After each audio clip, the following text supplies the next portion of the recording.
Hello friends, happy 4th week of March and 4th week of our salads. Thought we'd kind of take a different path this week and play with the idea of a fruit salad. Now not a fruit salad like you're thinking of like you had in grade school with everything chunked up and this gross kind of cocktail juice, but a really fun, clean, sweet, really crisp salad that I think will be a fun side dish or main dish if you're having a luncheon or even you could do tiny ones for a cocktail party. So I'll show you where we're going. Here's what we're going to do. We're actually going to do a puff pastry bottom and then a apple and pear salad on top of it. I know that kind of sounds a little strange, so let me pull it out and we'll get going and I think you'll love it in the end. Here's what I've already done. I baked some puff pastry. Now I know puff pastry is not something that we work with a whole lot. It's not made locally, you have to buy it frozen, I know, but it is so worth it. And it's one of those doughs, it's almost impossible to make because it gets so fluffy and layered like this that just sit here and roll out the layers of dough and butter, no one does it. It's just impossible to find it locally. So you do have to buy it frozen, but it's totally worth it. So what I've done is I've just cut out 2 rounds. We're gonna actually use these rounds as our base. And there was some leftover dough in the packet, so I just made little dipping sticks too. But what we're gonna do first is scooch this out of the way. We are going to add some brie and some goat's cheese on top and broil them to melt them. So let me turn the broiler on really quickly so that that will be ready for us when we're ready for it, and cut up some of this cheese. Now we can get both brie and goat's cheese locally, which is so nice and they're delicious. If you can't and you have to buy them at the store, it's no problem.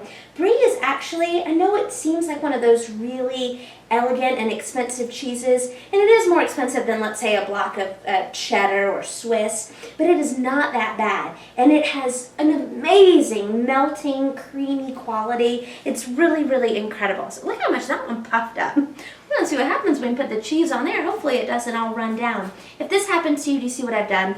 I just kind of pushed down that top layer. Puff pastry is so brittle that it'll just kind of fall apart under there for you, so it's no problem. So we're going to put some brie on here. Now there's a rind on brie, as you know. It's this white outer covering. It is totally edible and it'll soften up quite a bit as it melts. So don't worry about that. If it really stresses you out, you can of course cut that off, but that's just a lot of work and really there's no need for it. So put in some brie and put in some goat's cheese, just a little bit. The brie has this amazing melty, gooey quality, and the goat's cheese is a little firmer. It'll hold up a little better under the broiler, so that's why I've done both. But if you just have one, just use one. You know what else would be delicious with this is blue cheese. You know, apples and pears and blue cheese. That's a really traditional combination, and the bite of the blue cheese is really nice against the sweet pear and apple combo as well. So really, you know what, if you have cheddar, apple and cheddar is a really traditional combination as well.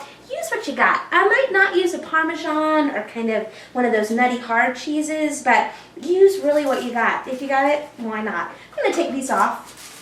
No need to overbake those or catch them on fire. The broiler, I love using it, but I'm also terrified when I turn it on that something terrible might happen. So we'll get off as much as we can. I'm going to put these in and hopefully do everything possible not to forget them. Well, all right, we'll put them on the top and we'll be really cautious. Okay, while those are cooking, and that should not take long at all, let's start working on our apples and our pears. Now, around here, we have some beautiful orchards. I mean, gorgeous. They've been in the same family for hundreds of years. They're amazing. And they grow all kinds of apples. It's just absolutely incredible.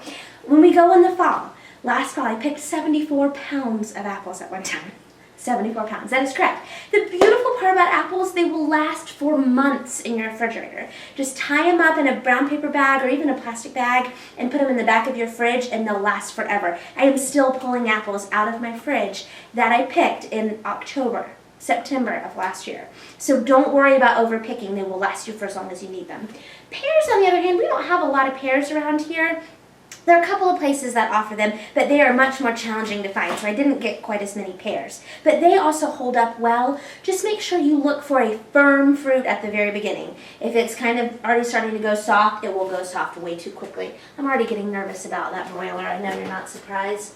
So I think I might grab it. Yep, it's just starting to melt. This this is what we're going for. You see how the brie is just starting to ooze down here a little bit? Oh, it is so good.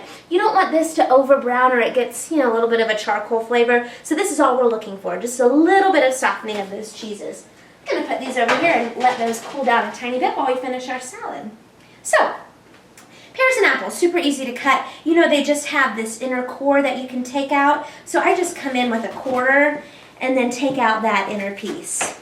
Really simple, and this is all you then have as for a compost. Speaking of composting, does anyone out there urban compost? I know we don't live in a super urban area, but it's hard when you don't have land to compost your own scraps. So if anyone is involved in an urban composting type world, please let me know. I'd love to learn how to make better use out of these garden scraps than I do. But that's it. Just cut out that core and then just do a quick fine slice here. You could julienne them or matchstick them if you really wanted to. It's going in a salad. Whatever you like is no problem. If you know this is going to sit out for a while, pears and apples will oxidize. So you might want to squirt some lemon juice or some lime juice over them. No problem either way. So we're going to put in some pear, and then we're going to put in some of this amazing apple. Now, this is a Granny Smith apple or one of those varieties that's pretty tart. It's not a baking apple, that's for sure. So it's going to have a bright, tart flavor, which I think holds up really well in this salad.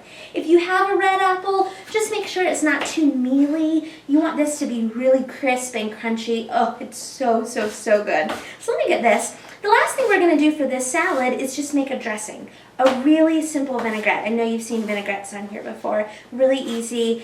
Olive oil and vinegar, and then something to help emulsify. We're going to use some mustard and some honey for some sweetness. And really, that's it. How simple could this salad be? Let me scooch this cheese out of our way. Oh, these smell so good. So let's just bring this over here and make a dressing really easily. So you can see I put some mustard here in the bottom.